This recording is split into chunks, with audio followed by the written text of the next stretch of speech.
first experience with mental health challenges was definitely when I was pretty young. I know that I struggled with some anxiety as a child and maybe like a sense of belonging. Started off with just alcohol, and I'd say within a year it turned into marijuana for sure. I tried cocaine by the time I was 13, other substances. I had my first inpatient treatment when I was 15, and that was for meth.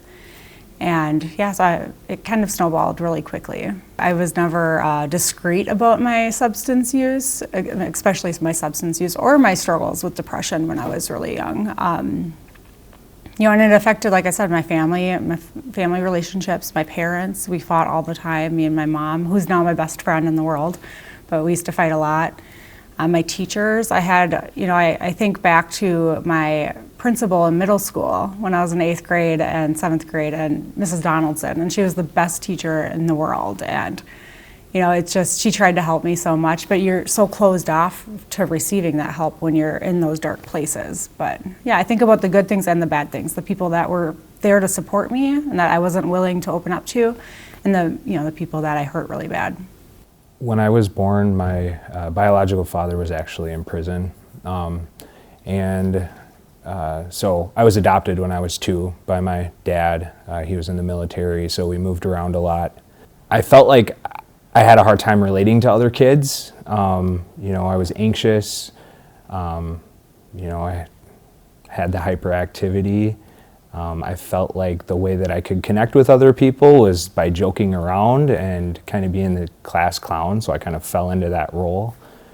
I had gotten some testing and they told me that I had ADHD, which made sense, and so I began taking some medication for that, which I later started abusing, and that kind of led into my substance use a little bit. Early on in high school, I just kind of felt disconnected from a lot of people. I grew up in a small town, small area, and it was kind of, I had some things that happened and then I was kind of outcasted. I didn't fit in anymore, and it caused me to be depressed. And I started trying to find people to connect to that were maybe like me or felt like me, and that essentially led me into substance use. I started using drugs, alcohol, did the party scene in high school. The impacts that it had were pretty significant. I really just kind of isolated and became disconnected from friends that I had, and even my family. I didn't think that my family could really understand what I was going through.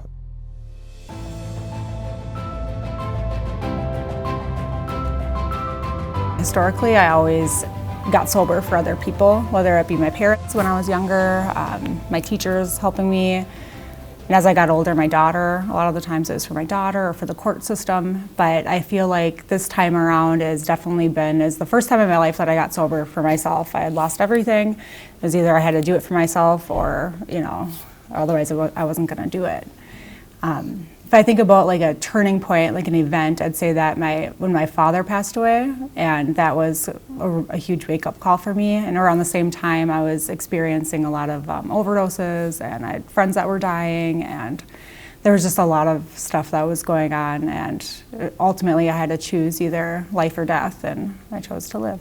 So I'd say that I started prioritizing myself and my mental health. I started looking at, first of all, I went to treatment. And in treatment is where I was able to build some coping skills. And I wasn't, treatment wasn't new to me. I've been to treatment on and off throughout my life. But I think this time around it was a lot different. And I was very receptive to what they were teaching me. So I think that I realized I really had to focus on my mental health, because that was a huge barrier for me. I had to focus on anxiety management, my depression, grief. I was experiencing a lot of grief at the time. And so yeah, I just really had to work on myself and work on loving myself and prioritizing myself. Soon after my 19th birthday, I was not able to get my Adderall prescription anymore for whatever reason, I can't remember now. And I ended up using meth, and it lasted for a year. I had gotten into a lot of trouble, and I went to treatment for the first time. And I learned a lot of things during that period of time. I did an outpatient program. It was like 5 months, and I really kind of came to the realization that I was not like normal people, in the sense that I could not control my use once I started. And I accepted that at that point, that I had a problem. For me, I work a 12-step program, which is really, really important to me. It's taken me a long time to come to that realization that that's what works for me. I was resistant at first, but for me, it's like the service work, helping other people. That's a huge part of my own recovery. I was actually incarcerated, and there was this gentleman that came in and would talk to me and told me his story, told me all those things that he overcame, and I just kind of latched onto that, and seeing that, change is possible, recovery is possible, and that was really the big turning point that kind of opened my eyes to I needed to do something different.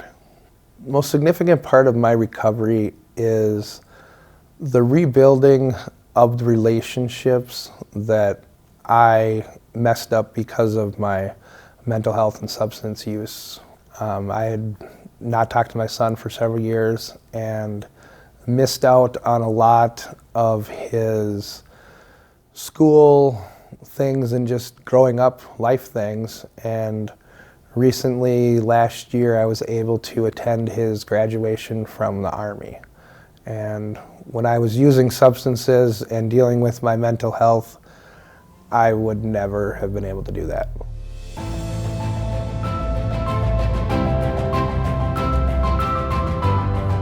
Average day I meet with maybe three to four people. And a lot of the times it's just depends on what their goals are. So in peer support, we kind of make a wellness plan, and they identify what areas they want to focus on and what they want to work towards to improve their overall wellness. So I think that change happens with little habits and making those little changes in our life, whether that be having a peer support specialist come over for an hour every week and just chat with you, and help you kind of do some self-discovery work, or it could be being able to go get your prescriptions, from the store, and having somebody, there's so many different little things that add up and that can build on each other to reach a goal. I work with a lot of different populations of people. I work with elderly, I work with people with justice involvement, I work with people that are incarcerated, houseless, mental health challenges. It's a very broad brush. I know that the biggest breakthroughs that I've made in my own life have been when I've been ready to make those breakthroughs. And so just being there, and obviously if there's consequences involved, I'm going to be honest with them about that, and we're going to talk through it, but ultimately it's their decision. And a lot of people ask what my thoughts are on different situations, and I try to be honest, and I feel like my experience is good for something. It's all the bad stuff, it's worth something now. So I think that's kind of cool. Part of my recovery has been progression. So I've progressed where I can help other people. And, daily things that I help people through and help them overcome is stuff that reminds me of where I was and the things that I had to do. And a big part of my job is just giving hope to people that are in that hopeless state and want some kind of relief from their substance abuse issues.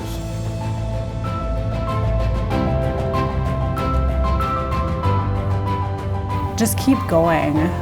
I feel like with addiction, and mental health with both of them. It's so easy to get stuck in the cycle of guilt and shame and being like, dang it, I relapsed, I'm gone, and it's important to just keep trying and keep going. Like I mentioned, I've been through dozens of treatments and tried to get sober so many times, and I never would have thought that the 117th time I tried to get sober that it would last and I'd be able to ever have what I have now. There's so many people with this lived experience, and it's unfortunate that so many people try to kind of keep it a secret in some ways, because I think that it's just so beneficial to be honest and share where you've been, even though it's uncomfortable at first. Like, I just wouldn't trade it for anything. I have friends, and that's something that I spent my whole childhood looking for, and I finally feel connected to other people, and I can be authentic, and I can be my true self and not feel judged. And that's because I've been open, and I'm able to share where I'm at and how I feel. You're not alone. A lot of times, you're feeling alone, you're isolating, and just remember that there's all kinds of people out there that have overcame all those negative thoughts and those feelings that you've had. And if you can reach out, you'll find that out real quick, that you're not alone, and there's so many people out there that care and are willing to go to any length to help you.